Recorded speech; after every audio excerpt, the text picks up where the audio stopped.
I don't know when you're going to watch this. I don't know how the story ends. I'm just here to tell you how it began.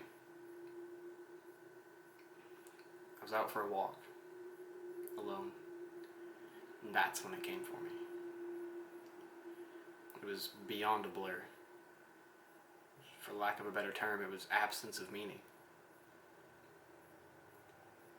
Where it hid, there were no trees, and where it crept closer, there was no grass. And when it finally lunged for me, there was no sound at all. As it struck, I could feel the distinct sensation of claws puncturing me somewhere unseen, somewhere I'd never felt before. My hands, legs, arms, torso, everything seemed fine. I wasn't bleeding, but I could still tell I was injured somehow. Terrified, I ran home. I could tell I was less. I felt vaguely tired. It was hard to concentrate. The solution at that early stage was easy. Caffeine. A big old cup of coffee to help me feel normal again.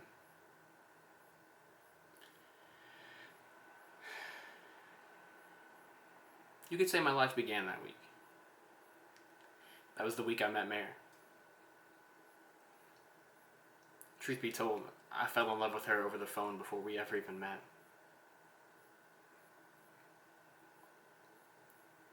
Strong emotions of that first week, though, that made the entity fight back. It let me know that the entity was still with me, still latched on to some invisible part of my being. The first few incidents were minor, and I hardly paid attention. I'd walk outside and a neighbor's car would change from dark blue to black. Didn't think anything of it. I'd stare at it for a minute, shake my head, shrug it off. Go to work and a coworker's name has changed from Fred to Dan. Asked around and turns out his name had always been Dan. I just figured I'd been mistaken. Craziest of all, believe it or not, I'm standing there one day in my own bathroom in my pajamas, peeing, and the next thing I know, I'm in the middle of a street, in front of a bus stop full of half a dozen people or more, still in my pajamas, still peeing. Terrified though, I pulled my pants up, I ran home as fast as I could, hoping nobody would recognize my face and call the cops. I had no idea what I was dealing with and no idea how to fight back. Mare came over that evening, and she had her own key. I was confused, so I asked, "Hey, how'd you get a key?" She just laughs. "You're cute. Are you sure you want to do this?" she said. Moving in together is a big deal, especially since we've only been dating for 3 months. What the hell was she talking about? 3 months? We just met last week. Luckily, I knew when to keep my mouth shut. We opened up a door and there was a bunch of her boxes. Just said everything was fine. I went upstairs and I looked around in my room and there was no obvious sign of a gap in habitation for 3 months. But that's when I noticed it. The date. I was furious. The creature had eaten 3 months of my life. 3 whole months. Gone. The most exciting parts of a new relationship I'd never get back. All those in-jokes, all those conversations, all the ins and outs. I was furious.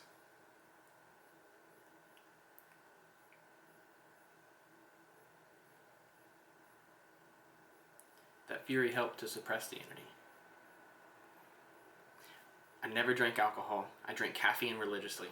And for 3 years, I never missed a day. And sure, small things would change. The color of a neighbor's car, what job they had, how many kids, the layout of a street, maybe even what time my favorite TV show aired. But 3 years, I never let myself zone out.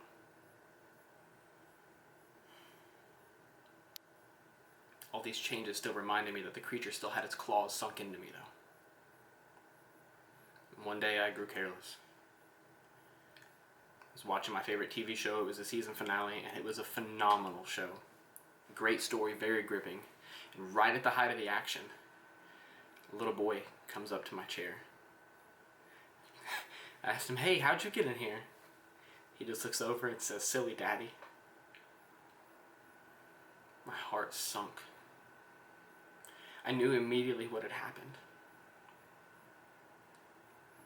I asked some careful questions, and turns out he was my son. And he was 2 years old.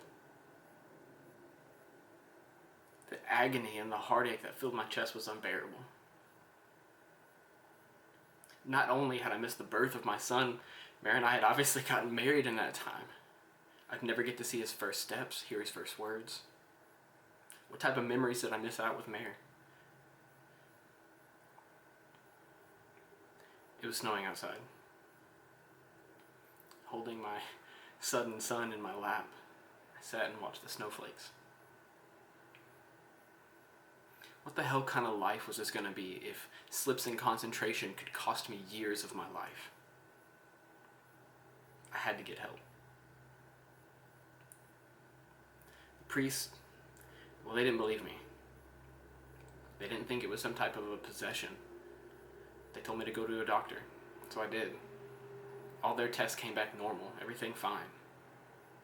Of course, they happily took my money for nothing. I decided I had to tell Mare.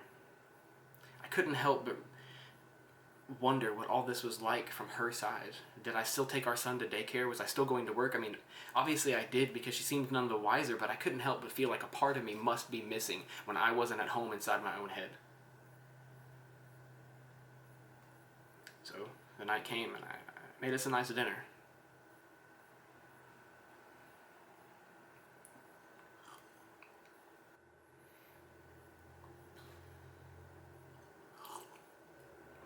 But when she got there, she knocked.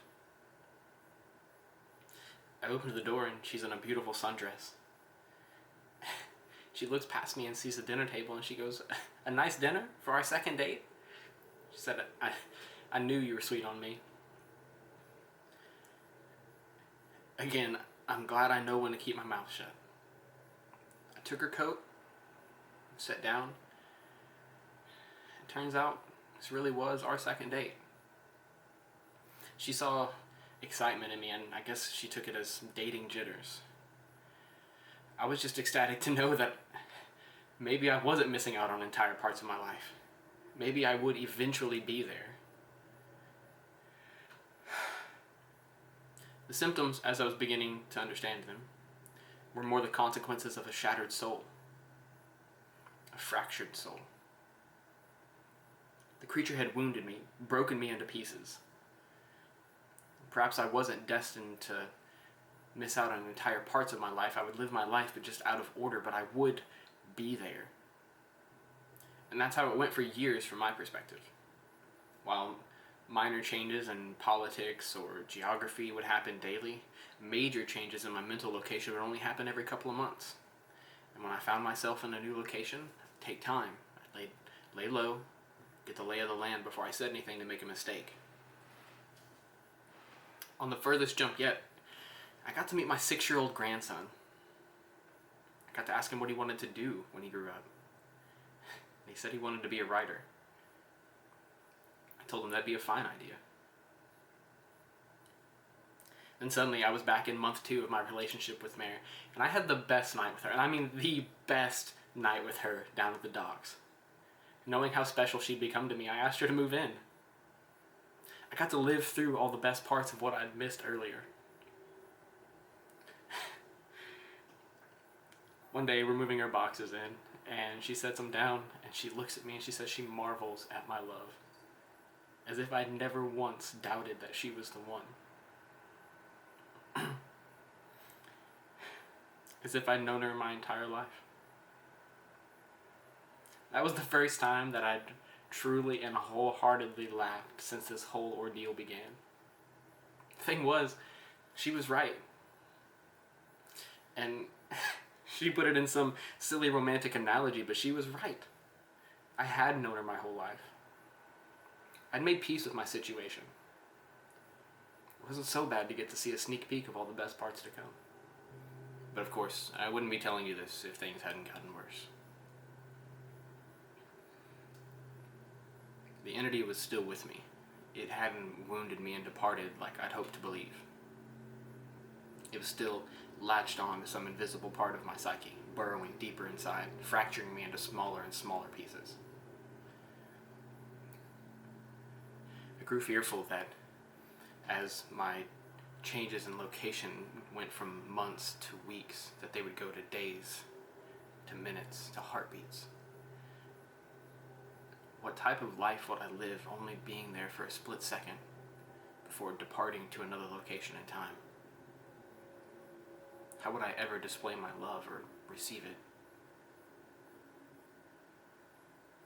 As the true depth of all of that fear washed over me, I sat in an older version of myself watching the snowfall outside. That seemed to be the one constant. I never once shifted while I was watching the snow, remembering all the times when I was a younger kid, going sledding with my dad, or building snow forts. A teenager touched my arm. "Grandpa," he said. Startled, I jumped, and I was less careful than usual. I asked him, "Who are you?" He half grinned, as if not sure if I was making a joke or being serious. He handed me a stack of papers and said, "It's my first attempt at a novel." He asked me if I'd read it. I said, "Pursuing that dream of being a writer?" He said he was trying to anyway. I said, "All right, run off. I'll read this and I'll let you know what I think." I looked around, I couldn't find my glasses. I found them in a sweater pocket. Words were all blurry. Being old sucks, but I wasn't sure how much time I'd have here. And I wanted to read this. We had family over, and I could look in the kitchen and see my son and his wife, and I think they were his kids, and a couple other adults that I didn't recognize. The family all ran out and started to go sledding. Mare puttered in and out of the living room. Still beautiful. But I had to focus. I didn't want to lose this moment. So I read the story from front to back. It may have been Christmas, so I think they started to exchange gifts. And when I was finished, I yelled for my grandson. He came running in. He asked how it was. I told him truthfully, I said, "Well, it's terrible. But it's terrible for all the right reasons. You're young, and your characters act young. But your story is solid. And you'll grow into it. Just keep it up." I didn't expect it to turn out to be a horror story, I told him, though. He said it was a reflection of the times and how bad things had gotten recently. I told him he was too young to be thinking about stuff like that. Then a strange idea occurred to me. "If you know so much about horror, do you know anything about strange creatures?" I asked. He said he did. He said he read everything he could get his hands on. Right there, I opened up about what had been going on for the first time ever. I told him everything. Fractured time. How I could lose myself. And he listened. He really listened. He said, "Are you serious?" I said, "Yes." He donned the look of a determined man accepting a quest. "I'll look into it," he said. "But we need to find a way to build some data. Maybe map your mental wound." I said, "That sounds like a plan." I hadn't expected him to take it so seriously. He said, let's get you to write stuff down, and we'll come up with a place for you to leave them." I suggested maybe the cupboard under the stairs. Nobody ever goes in there. We agreed. He said maybe that'll help us find the pattern. So he ran off. He looked under the stairs, and sure enough, full of boxes, all with papers and my writings. He came back with one and started to look through it. reading through and he said, "Holy crap." Of course, being a teenager, he didn't say crap, but he said, "Maybe you shouldn't read these yet, Grandpa. That might get a little weird." I said, "Right." He said, "There are like 50 boxes under there. Reading through all of them is going to take some time. But I will save you, Grandpa. I don't think anybody else can."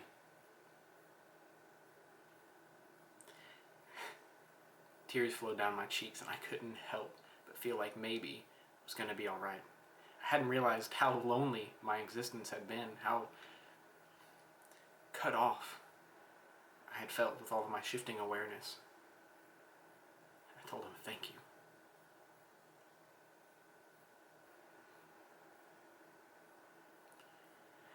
And then I was a young man again. I was at work on a random Tuesday. It was filled with sadness, anger. Where I was once filled with sadness and anger, determination replaced that. I finished up my work as fast as I could, and I started to write. I wrote down everything. Every little thing that happened, every change, every minor shift, every major shift. I put them in boxes and I put them under the stairs. My first box was the last one in there, and turns out my last one was the 50th. Once I had over 50 boxes in there, I had to stop. My shifting had become a matter of minutes. I knew it was up to my grandson at that time to take over, figure this out. I put my head down and stopped looking. I couldn't take the river of changing awareness any longer. Names and dates and places, all wrong, all incorrect. And suddenly I'd never been older. And I sat watching the snow fall outside. When a man, probably 30 or plus, touched my arm. I said, "Come on, I think I've done it." I asked, I said, "Are you him? Are you my grandson?" He said he was. He took my hand and he led me into a room. Basically carried me. I was so frail, I could barely walk. As we walked in, I saw a mirror as tall as two men in front of a chair with pads and 2 electrodes on either side. He told me the pattern had finally revealed itself. I asked him, "How long have you worked on this? Please tell me you didn't miss your life like I missed mine." His expression was cold and resolute. He said, "It'll be worth it." He brought 2 thin metal rods up to each side of my arms. He said, "Look in the mirror." He said, "This might be a little painful, but this shock is carefully calibrated." The electrical zap from his device was tingling, but not painful. In the mirror, I saw a rapid arcing light appear above my head. And for the first time, I saw it. The electricity moved through the creature like a wave. A bulging, leech-like mouth was wrapped around the back of my head, coming down to my forehead and touching both ears. Its slug-like tail hung over my shoulder. It was a parasite, and it was feeding on my mind. My now adult grandson took my hand as I stared into the mirror at this disgusting, vile creature. And he told me that this would probably be the most painful thing that I'd ever gone through. I looked around and I asked, "Is Mare here?" He said, "Not for a few years now." I said, "Then let's do this, because I don't want to live in a place where she doesn't exist." He understood. And he began to hook up wires to me, electrodes everywhere. Made some adjustments on his machine, and he kind of explained what this parasite was. It was an interdimensional being that didn't exist on our plane. He said that when I experience things like colors changing or displacement, that it was the creature eating strands of my existence, feeding off of me. I didn't fully understand, and I didn't know if I wanted to. He placed a crown of electrodes on my head. He told me I was probably better off not understanding what this thing exactly was. He said, "Are you ready?" He clicked a few switches. I took a deep breath, and I could still see Mary smile. Even though she was dead, I was just with her moments before. I said, "Yeah, do it." The click of a switch echoed in my ears, and at first I almost laughed at how mild the shock was. It didn't feel like anything at all, at least at first. And then the agony grew. It was the worst pain I'd ever experienced. I just couldn't process it at the time. My brain took a moment to catch up to my body. And then I looked in the mirror, and I saw the mirror shaking, and I was convulsing. I could see the lighted silhouette of that entity wriggling, writhing in pain above me in the same agony that I was in. It had claws. 6 slug lizard-like claws latched into my body, and it cut into me in an attempt to stay latched on. The electricity made my memories flare. Mare's smile was foremost, lit by a fire in a dimly lit room. I could see that it was snowing outside. The edges of that memory began to flare up, and I realized that my life had been one continuous stretch of existence. It was only my experience that had been shifting from moment to moment. I'd never managed to be there for the birth of my son. I'd jumped around it a dozen times or more, but I'd never actually got to experience it. And for the first time, I actually got to hold Mare's hand and be there. But then that moment shifted seamlessly into me holding Mare's hand for a completely other reason, in a hospital bed. I didn't want to experience this. I broke down in tears as a team of nurses rushed in to help her. I didn't want to see this. I didn't want to go through this. No, this was too much. I didn't want it anymore. I got to experience all the good stuff, but I didn't want the bad. It was too much. I didn't want to experience everything that happened. I didn't want to experience the inevitable end that it would all come to one day. All the joy that I got to experience was given back 10,000-fold as pain, and it was too much. The fire in my body began to surge to a sheer white torture, and I screamed. I screamed as loud as I could.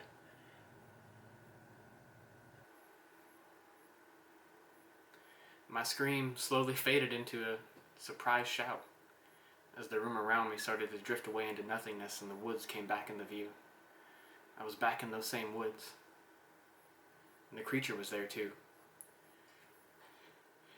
And it turned, and it was the same absence of meaning, the same blank on reality as before. And right as it was about to leap, it turned and hissed and ran away. I was astounded. I was young again. And I was freed from that parasite. My grandson had actually done it. Somehow he'd actually made me an unappetizing meal for that sickening parasite. And it was off to find some other snack. Some other mind and soul to destroy. I returned home in a daze. And I sat there and I was going over everything that had just happened. And the phone rang. I knew exactly who it was. It was Mare. Calling for some reason that she'd admit 30 years later was trivial, just so she could talk to me. But all I could picture was her lying in that hospital bed, dying. I knew how it would end up. I was going to end up alone in an empty house, my soulmate long gone before me. At the end of it all, the only thing I would have left would be sitting and watching the snowfall. But at least this time, I'd have my memories. So on an impulse, I picked up the phone. I said, "Hey, who's this?" And I already knew who it was.